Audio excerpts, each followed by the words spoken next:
தொடர்கின்றன. தமிழகத்தில் வரும் 14ஆம் தேதி தென்மேற்கு பருவமழை தொடங்க வாய்ப்புள்ளதாக வானிலை ஆய்வு மையம் அறிவித்துள்ளது. கொளுத்தும் கோடை வெயிலின் தாக்கம் தற்போது படிப்படியாக குறையத் தொடங்கியுள்ளது. இந்நிலையில் சென்னை வானிலை ஆய்வு மையம் நேற்று வெளியிட்டுள்ள செய்தியில், தமிழகத்தில் தென்மேற்கு பருவமழை வரும் 14ஆம் தேதி தொடங்க வாய்ப்புள்ளதாக கூறியுள்ளது. கேரளாவில் கடந்த 4ஆம் தேதி தென்மேற்கு பருவமழை தொடங்கிய நிலையில் தமிழகத்தின் பல பகுதிகளிலும் கோடை மழை ஆங்காங்கே பெய்து வந்தது. இந்நிலையில் வரும் வியாழக்கிழமை பெய்யவுள்ள தென்மேற்கு பருவமழையை பொதுமக்களும் விவசாயிகளும் ஆர்வத்துடன் எதிர்பார்த்துள்ளனர். உதகையில் பீட்ரூட் விளைச்சல் அதிகரித்துள்ளதால் விவசாயிகள் மகிழ்ச்சியடைந்துள்ளனர். நீலகிரி மாவட்டத்தில் கேரட், பீட்ரூட், உருளைக்கிழங்கு, முட்டைக்கோஸ், காலிஃபிளவர் உள்ளிட்டவை பயிர் செய்யப்படுகின்றன.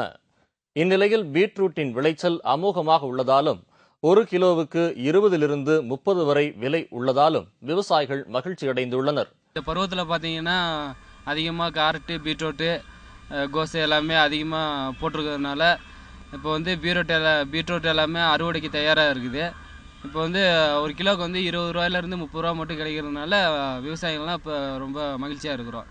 எனினும் இங்கு விளைவிக்கப்படும் பொருட்களை விற்பனைக்காக வெகு தொலைவில் உள்ள மேட்டுப்பாளையத்திற்கு கொண்டு செல்ல சிரமப்படுவதால் உதகையிலேயே ஒரு விற்பனை கூடம் அமைத்து தர வேண்டும் எனவும் விவசாயிகள் கோரிக்கை விடுத்துள்ளனர். இதனிடையே மருத்துவ குணம் நிறைந்த ஜாதிக்காய் சீசன் துவங்கியுள்ளது. ஜாதிக்காயில் மருத்துவ குணம் நிறைந்துள்ளதால் அதனை வாங்குவதற்கு குன்னூர் அரசு தோட்டக்கலை பண்ணைக்கு சுற்றுலா பயணிகள் குவிந்துள்ளனர்.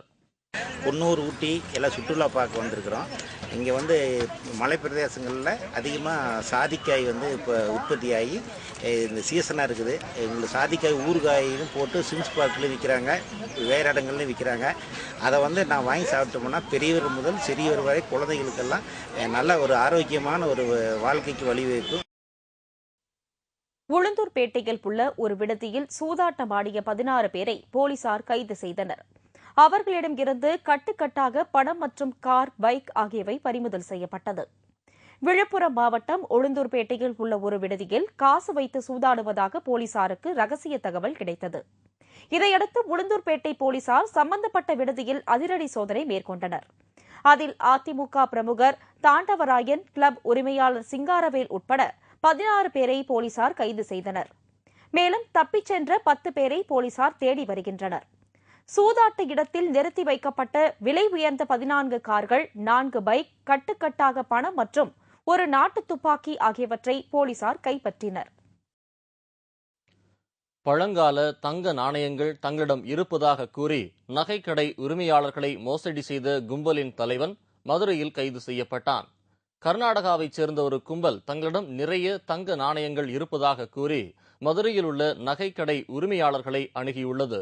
அதாவது தங்களுக்கு பழைய வீடு இடிக்கும் போது நிறைய தங்க காசுகள் கிடைத்ததாகவும் அதில் ஒரு தங்க காசு இதுதான் என்று போலி தங்க காசை காண்பித்து நம்ப வைத்துள்ளது.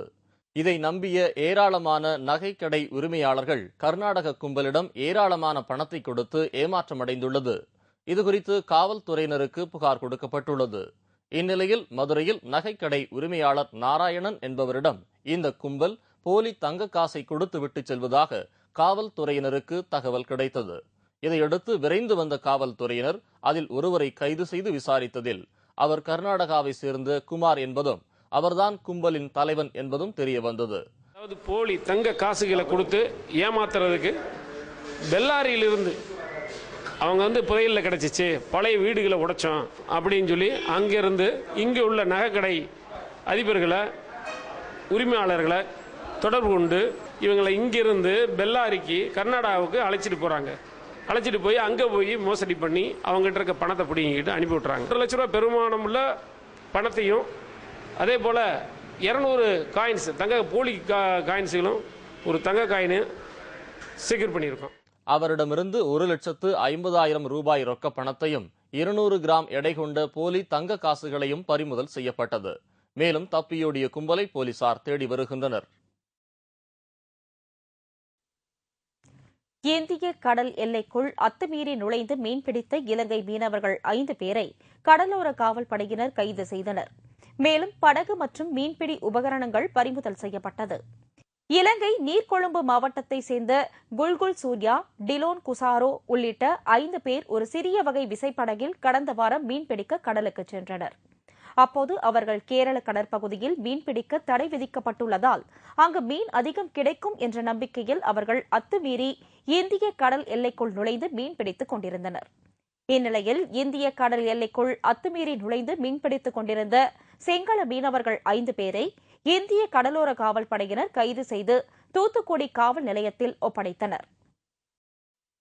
தமிழ்நாட்டில் உள்ள அனைத்து தொடக்கப்பள்ளி ஆசிரியர்களும் வரும் 15ஆம் தேதி தமிழக அரசை கண்டித்து மாபெரும் போராட்டம் நடத்தப்போவதாக அறிவிக்கப்பட்டுள்ளது.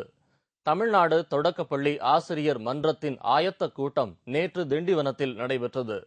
விழுப்புரம் மாவட்ட தொடக்கப்பள்ளி ஆசிரியர் மன்ற தலைவர் சம்பத்குமார் தலைமையில் நடந்த இந்த கூட்டத்தில் கிருஷ்ணகிரி, கடலூர், சேலம் உட்பட 10 மாவட்டங்களின் நிர்வாகிகளும் கலந்து கொண்டனர். ஆசிரியர்களின் ஊதிய முரண்பாடு உள்ளிட்ட 21 அம்ச கோரிக்கைகளை வலியுறுத்தி தமிழ்நாடு முழுவதும் வரும் 15ஆம் தேதி மாபெரும் போராட்டம் நடத்தப்போவதாக இந்த கூட்டத்தில் தீர்மானம் நிறைவேற்றப்பட்டது.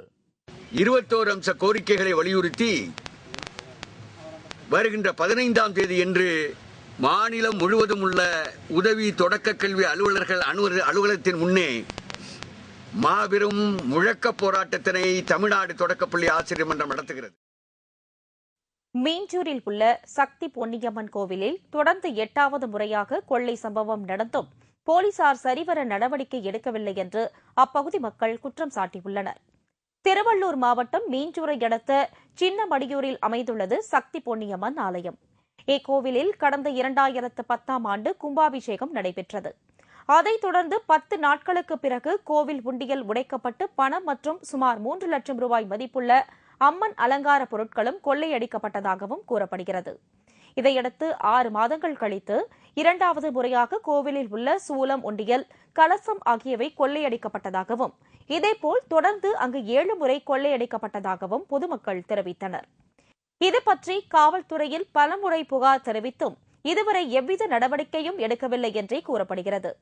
இந்நிலையில் இக்கோவில் 8 முறையாக கொள்ளையர்கள் மீண்டும் உண்டியலை உடைத்து சுமார் 50,000 ரூபாய் பணம் மற்றும் ரேடியோ செட் ஆகியவை கொள்ளையடித்து சென்றுள்ளனர். இச்சம்பவத்திற்கு போலீசார் சரியான நடவடிக்கை எடுக்காததே காரணம் என்று பொதுமக்கள் குற்றம் சாட்டியுள்ளனர். இனிமேல் போலீசார் நடவடிக்கை எடுக்க தவறினால் தங்கள் ரேஷன் கார்டுகளை அரசிடம் ஒப்படைக்க முடிவு செய்துள்ளதாக அப்பகுதி மக்கள் தெரிவித்தனர்.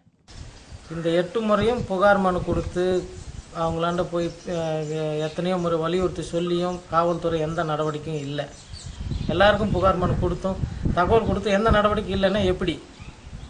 கடைசியாக நாங்கள் என்ன பண்ண போகிறோம், இந்த எங்களுக்கு எந்த ஒரு அரசாங்க எதுவும் தேவையில்லைன்னு ரேஷன் கார்டோட திரும்பி சரண்டர் பண்ண போகிறோம்.